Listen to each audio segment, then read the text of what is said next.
Hey, Cesar Rodriguez here. In the next couple of minutes, I want to share with you something that most gurus or most leaders will never tell you, and that's that no matter what level in the business you're in, you're always going to have fear, you're always going to have anxiety. The difference is you just get better at conquering it. All right, and I'm going to share with you a story today where I was a little bit nervous and I was a little bit anxious, and I felt the fear when I went to go prospect somebody today, and I want to tell you why I'm sharing this story with you. If you've seen the video that I've done on headhunting, headhunting is basically a form of prospecting. It's a very direct approach where you go to people that that own businesses or that are general managers. You go into an establishment and you ask for the top guy, and you just go right in for the kill, so to speak, and you just say, hey, look, do you keep your options open? I'm working with a company. So you kind of always in this business, you always want to focus on recruiting up whenever you have the opportunity. You always want to get the sharpest of the sharp, or you want to get the best of the best, because those are the people with the most credibility, the most contacts among their community. All right, so recently I'm down here in South Beach, Miami on vacation,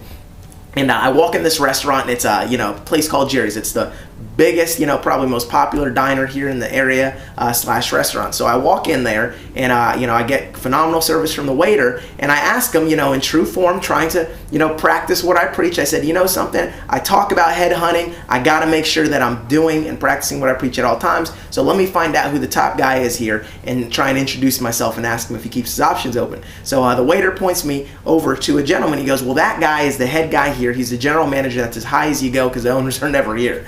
So sure enough, I turn my head, and at the corner of the bar is one of the most larger-than-life characters and people I've ever met in my life. I mean, this guy's at the end of the bar, and the entire bar, as far as you can see, is turned down, not even looking at the football game. They're just listening to the guy tell stories and talk. Here he is. He seems to be an Italian guy. He's from New York. He's in his probably mid to late 40s. Unbelievably charismatic. Everyone is laughing. They're looking at him. He's talking with his hands. He's boisterous. You could just tell the guy was running the restaurant. You could just tell that this guy was the who's who of South Beach. So sure enough, I say, that's the guy I got to target. Now, despite popular belief, even leaders, even people that like myself that teach and have taught, literally thousands of people, on the art of prospecting, even I feel fear. And I felt it because, when I was done with my meal, I said, well, I'm going to walk right up to that guy and I'm going to introduce myself. And then I turned and then I started to hear the tapes play in my head. And if those of you that don't know, it's that tape of fear that rolls. It says, hey, listen, it's inappropriate for you to talk to the guy now. Look, you'd interrupt the conversation. The entire bar is listening to him. Hey, listen, the football game's in the background. You can't talk business here. Hey, no one wants to hear that right now. It's a Sunday. You hear all the different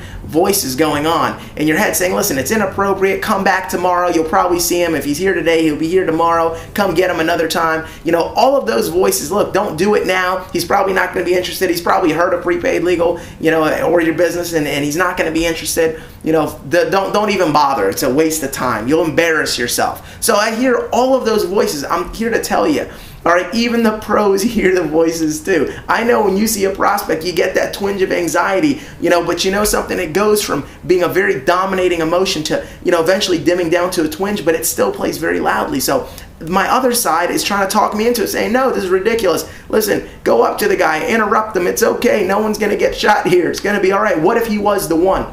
What if he was the guy that could retire you? How would you know? How could you walk out of here like a coward, and not even practice what you preach? So I'm playing these tapes, and then I'm just waiting for the opportunity for him to stop the conversation, but he's not doing it. He's not giving me the perfect opportunity. I'm here to tell you, if you wait for the perfect opportunity in your life, you're going to miss the boat every single time. So I just said, you know what?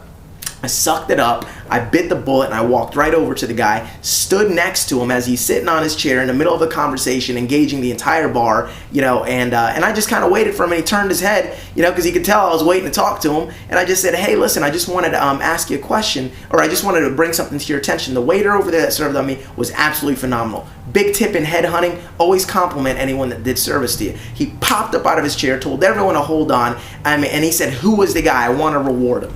And I was blown away at how friendly this guy was to me. I could tell immediately why the entire bar, had just been attracted and gravitated to this guy. He was larger than life, totally personable individual. And he said, I want to reward the guy, and I pointed him out, and he said, great, I definitely will make sure that I take care of him and let him know. Thank you very much for letting me know. And I said, man, you're an awesome leader to do that. And I shared with him, I said, listen, the reason I came over to you wasn't just to compliment him, but I'm actually doing some networking in the area. I'm only in town for about a week.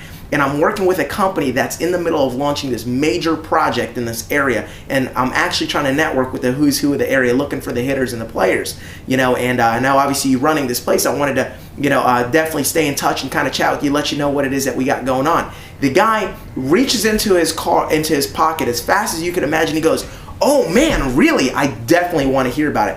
Pulls out his business card, points out that his cell phone number's on here. He's like, "Please call me. I'd love to learn more." And I was blown away at how open-minded the guy was. You know, here I was with all these tapes playing. He won't be open-minded. And I'm here to tell you, anytime you recruit up the most successful people you know, the ones you're intimidated to approach, those are always the most open-minded people, because that's how they got to where they are, by jumping on opportunities and taking risks and going for it. You know, and obviously he's going to be a credible person. You know, he's a pillar in the community, knows everyone. And I just said to the guy, I handed him my card, and I said, "Look, here's my company. Have you ever heard of them?" And he says, "Oh yeah, I've heard of Prepaid Legal. I know a little bit about it." You know, he said, I don't know a whole lot about it, but I've heard the name." And I said, "Man, great." So I said, "We'll definitely stay in touch then." And he said, "Please do give me a call." I told him, I said, "Look, you know, I can't promise you anything, but I'll let you know a little bit more about it. I'll send you the website with some more information," you know. And he was so open-minded, it just shook me and blew me away, because I'm here to tell you, all right, no matter who you are, you're always going to feel that twinge of anxiety, that fear. Those tapes are going to play. But the difference between the hero and the coward is that the hero feels the fear anyway and conquers it by moving. Anytime you conquer your fears, no matter how big or how small, you move in a positive direction, and you're one step closer to growing to where you need to be in this life. And I'm here to tell you, anytime you recruit up, you're always going to increase your chances of recruiting that stud. So I'm here to tell you, even no matter how successful you become, you're always going to feel it. I feel fear. I just conquered anyway, and I want to encourage you to do the same. Go out there, do some headhunting. If you haven't quite seen the video that I've done on it, go to the YouTube channel, youtube.com/Coach C-Rod. Watch the headhunting video, all right, and let's make it happen. Let's take that action. Remember, you're always going to feel the fear, but you're always going to walk out of there feeling like $1,000,000 if you conquer it, even if they say no. And remember, you're one recruit away from your retirement. It's a card you hand out and the card that you don't, that could be your retirement. So I'm Cesar Rodriguez. I want to give you that very candid message. Thank you very much, and let's go out there and make it happen. Take care and God bless.